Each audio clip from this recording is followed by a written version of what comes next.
रेलूराम पुनिया पूरे परिवार की हत्या की दिल दहला देने वाली कहानी। तारीख थी 23 अगस्त 2001। सुबह हो गई थी। हरियाणा के हिसार जिले के सबसे अमीर घर का नौकर हर दिन की तरह घर के बच्चों को स्कूल ले जाने के लिए आता है। वो बाहर से बच्चों को कई आवाज़ें लगाता है, मगर अंदर से कोई जवाब नहीं मिलता है। नौकर सोचता है कि पिछली रात बड़ी पार्टी थी, इसीलिए शायद सभी देर तक सो रहे होंगे।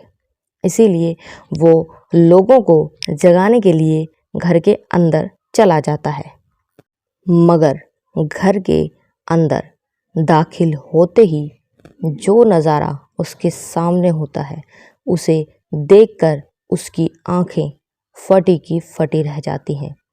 पहले उसकी नज़र घर के अंदर एक लाश पर पड़ती है और फिर एक के बाद एक उसे लोगों की लाशें दिखाई देती हैं। हर के मालिक समेत कुल लोग 8 लोग मर चुके थे। घर में सिर्फ एक शख्स ही नब्ज चल रही थी, मगर वो भी अंतिम सांसें ही ले रही थी। तो आखिर इन लोगों की मौत एक साथ कैसे हुई थी? मरने वाले लोग कौन थे और इतनी बड़ी घटना को अंजाम देने वाला शख्स कौन था? जिस घर में इस घटना को अंजाम दिया गया था, वो अब किसके पास है और उसकी हालत कैसी है? जानने के लिए वीडियो में आखिर तक बने रहें। यकीन मानिए, जब आप मरने व मारने वाले के बारे में जानेंगे तो आपका दिमाग घूम जाएगा। इतनी भयावह कहानी आपने आज तक नहीं सुनी होगी। इस हत्या की वजह और भी ज़्यादा भयानक थी।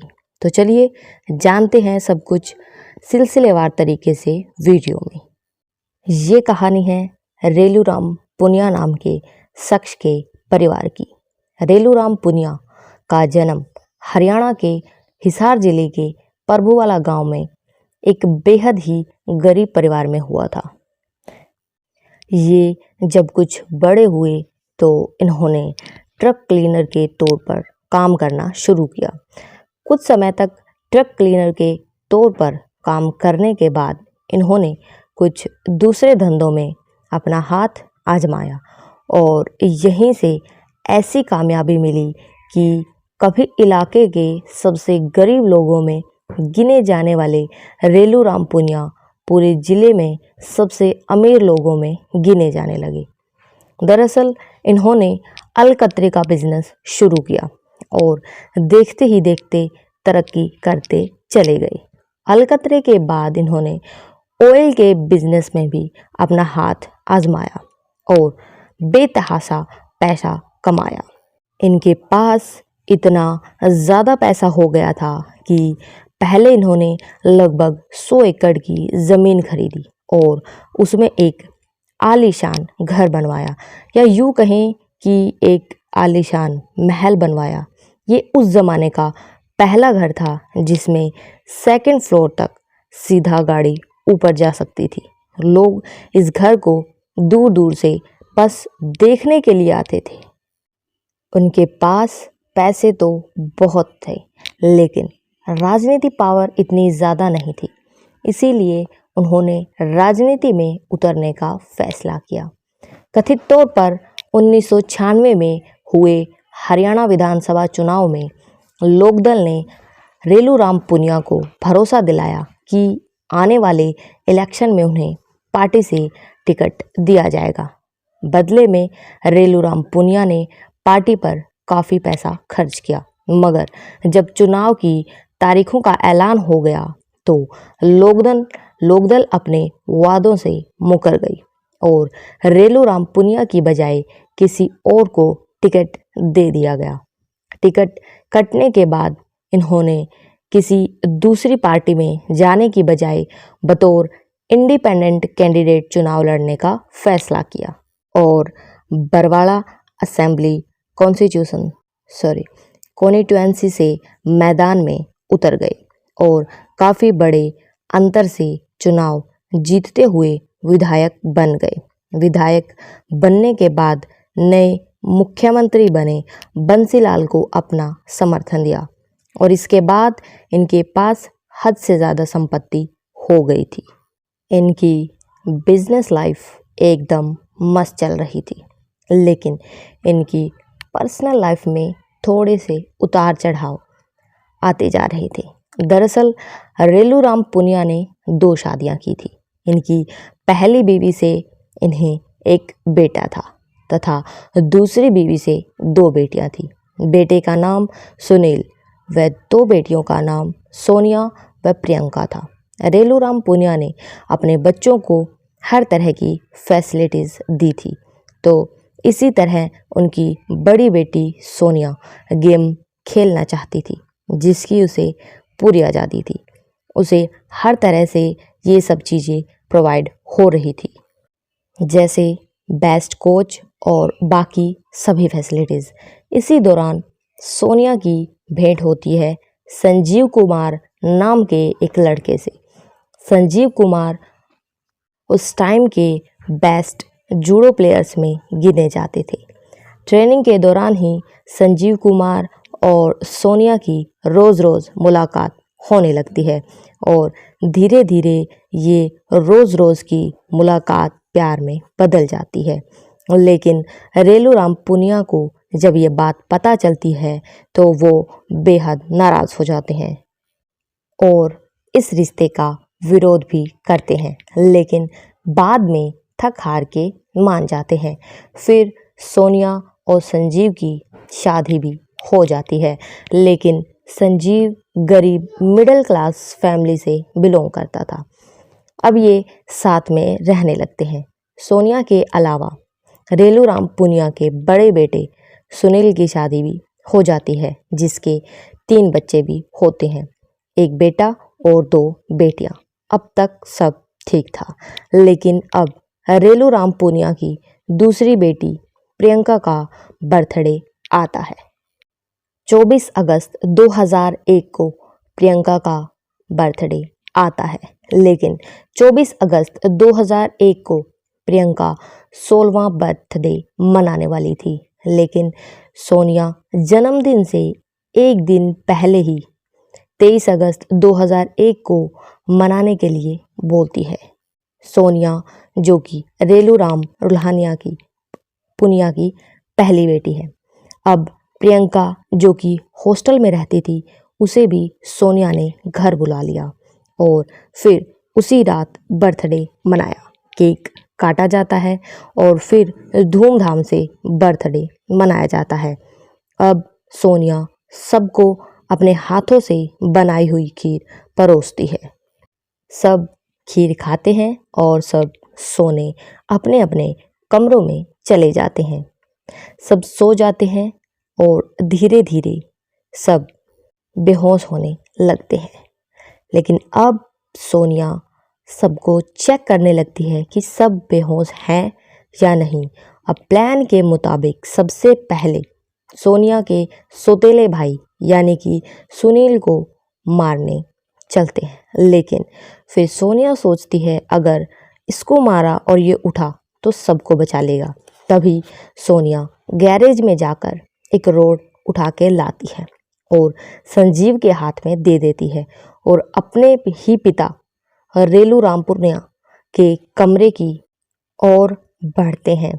सोनिया संजीव को बोलती है कि मारो, लेकिन संजीव का दिल पसीज जाता है, वह नहीं मार पाता। तभी सोनिया उसे उकसाती है और संजीव रोड से एक जोरदार वार रेलूराम के सर पर करता है।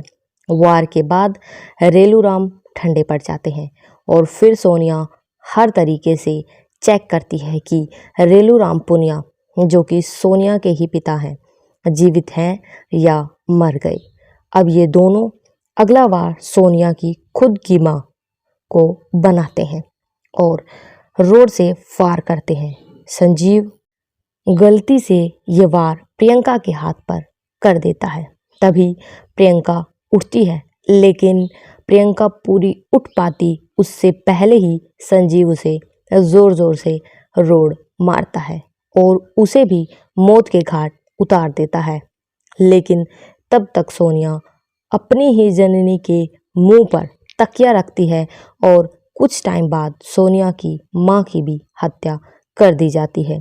अब सोनिया और संजीव सुनील के कमरे में जाते हैं और सुनील की पत्नी को भी मार देते हैं। अब ये दोनों हैवान छोटे छोटे बच्चों, जो कि 4 साल के लोकेश, 2 साल की शिवानी, 45 साल की प्रीति को भी रोड से बड़ी बेरहमी से मार देते हैं, इन्हें मौत के घाट उतार देते हैं।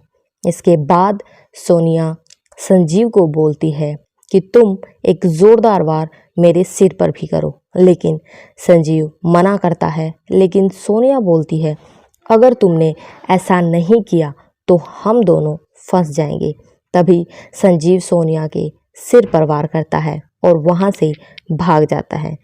अगले दिन जब पुलिस सब घर वालों की डेड बॉडी पोस्टमार्टम के लिए भेज रही थी, तभी उनमें एक की सांसें चल रही होती हैं और वो शख्स और कोई नहीं बल्कि सोनिया होती है, जो कि बेहोश होती है या तो बेहोश होने का नाटक करती है।